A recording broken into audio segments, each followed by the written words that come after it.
So I could have sworn that I've already done a video on Kintoki Rider, but I went through my channel and nope, apparently I've just never talked about this dude, and since he's returned over on the JP version of the game permanently, might I add, I figured now was a good time to go ahead and give the guy a video. I wanted to hold off a little bit because I'm still like maybe a little hopeful that they'll throw some buffs for these new free-to-play servants and like the Evocation Part 2 part of this little thing they got going on, but I also don't want to delay a video for like 2 weeks and they just don't do anything. So we're going to talk about Kintoki Rider and why you should be picking him up. If you're on the NA version of the game, this should make you a little bit excited because in the next year or two, if they decide to actually bring this a bit early over to NA, which I'm hoping they will do for other people that started a bit later on NA, you'll be able to get this amazing free-to-play servant at NP5. But before we begin, if you have not already, make sure you leave a like on the video and you subscribe to the channel because your boy is out here trying to make sure that you are up to date on the goings-on both versions of the game.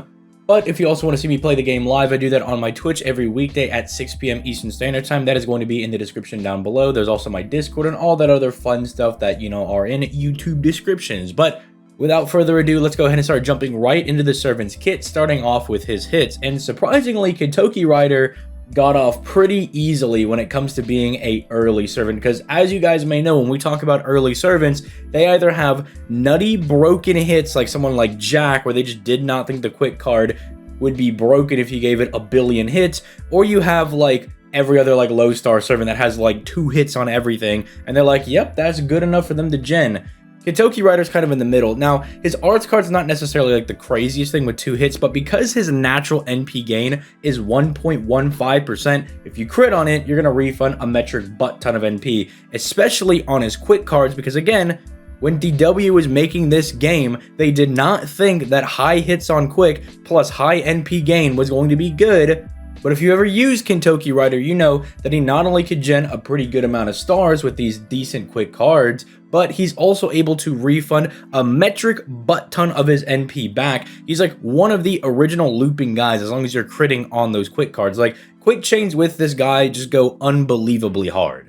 And so that's pretty much going to be the name of the game with Kintoki Rider. You just want to be spamming quick chains, dropping stars, critting all over the place. Just do that as much as you possibly can. If you find an arts card and you get a crit on it, that can be nice. If you want to do a cheeky buster crit, especially because Ruler Scotty is out on JP, which is where he is now available, and she does give you like the big buster crit damage, then you can do that. But I'm telling you, quick chains are the way to go with Kintoki, especially because on JP, they buffed them to drop 20 stars per chain.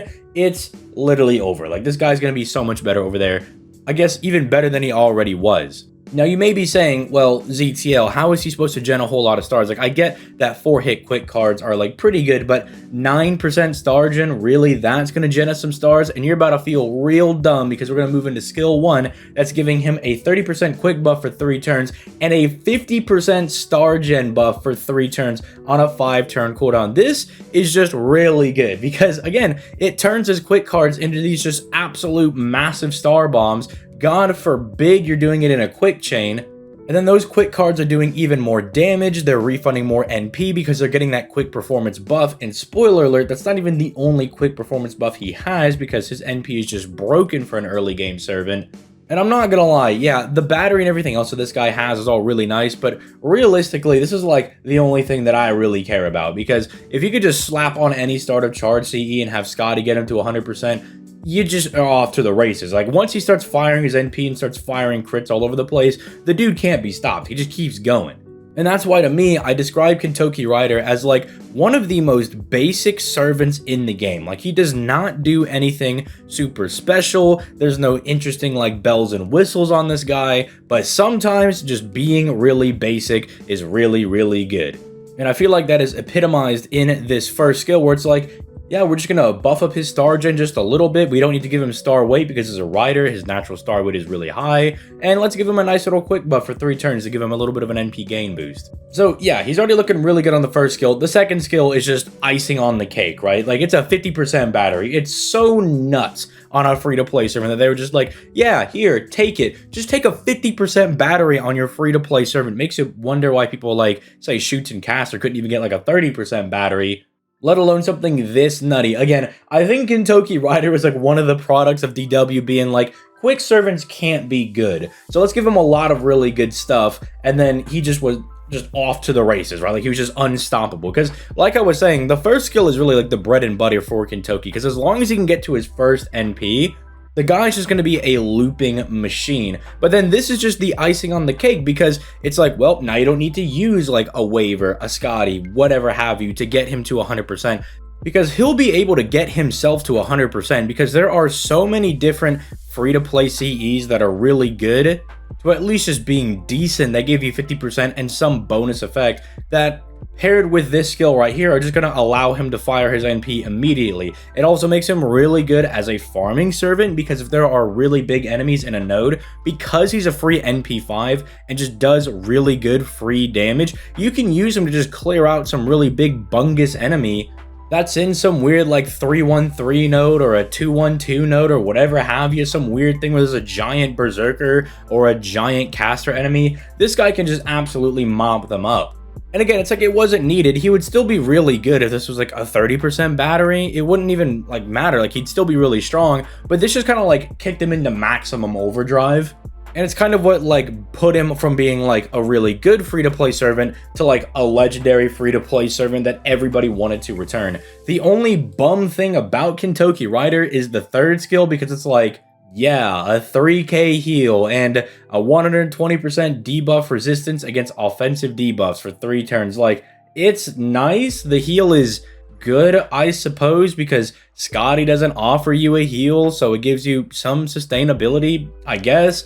And not being able to have like your attack lowered or your quick buffs lowered, I guess, is kind of nice, I suppose. But I'm just hoping they'll slap something on this if they do decide to throw Kintoki Rider a buff, because the first and second skill are fine. Like, you don't need to give him anything else on the battery. You don't need to give him anything else on skill 1. I guess if you wanted to be like convenient, you could buff skill 1 and skill 2, because everybody's already got that skill maxed out. I don't know like a single person that's got the third skill maxed out.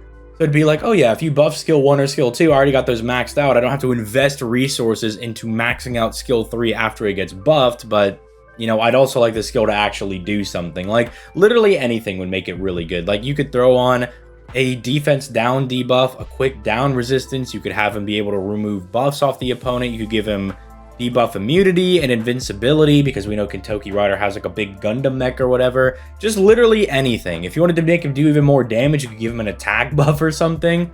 I think that'd be a little bit ludicrous, but there's so much you could literally throw on this skill. Literally anything would make it infinitely better.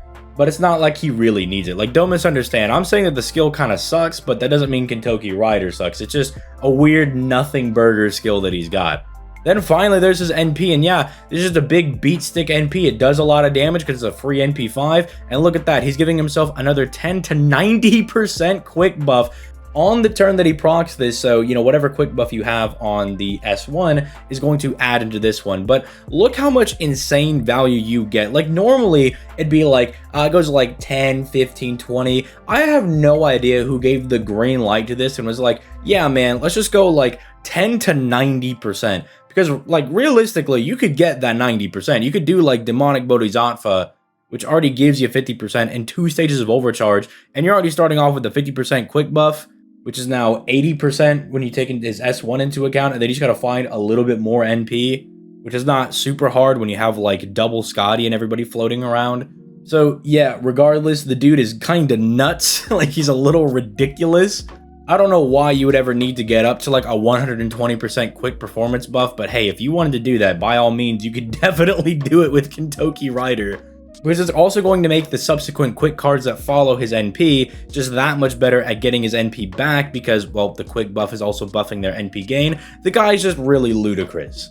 Like, I feel like they made an overcharge like this without thinking that they were going to do Demonic Bodhisattva or something along those lines. Or just now we have all of these servants that just can like spam NP overcharge on like your other allies, right? Like Morgan, for instance, does it on her NP.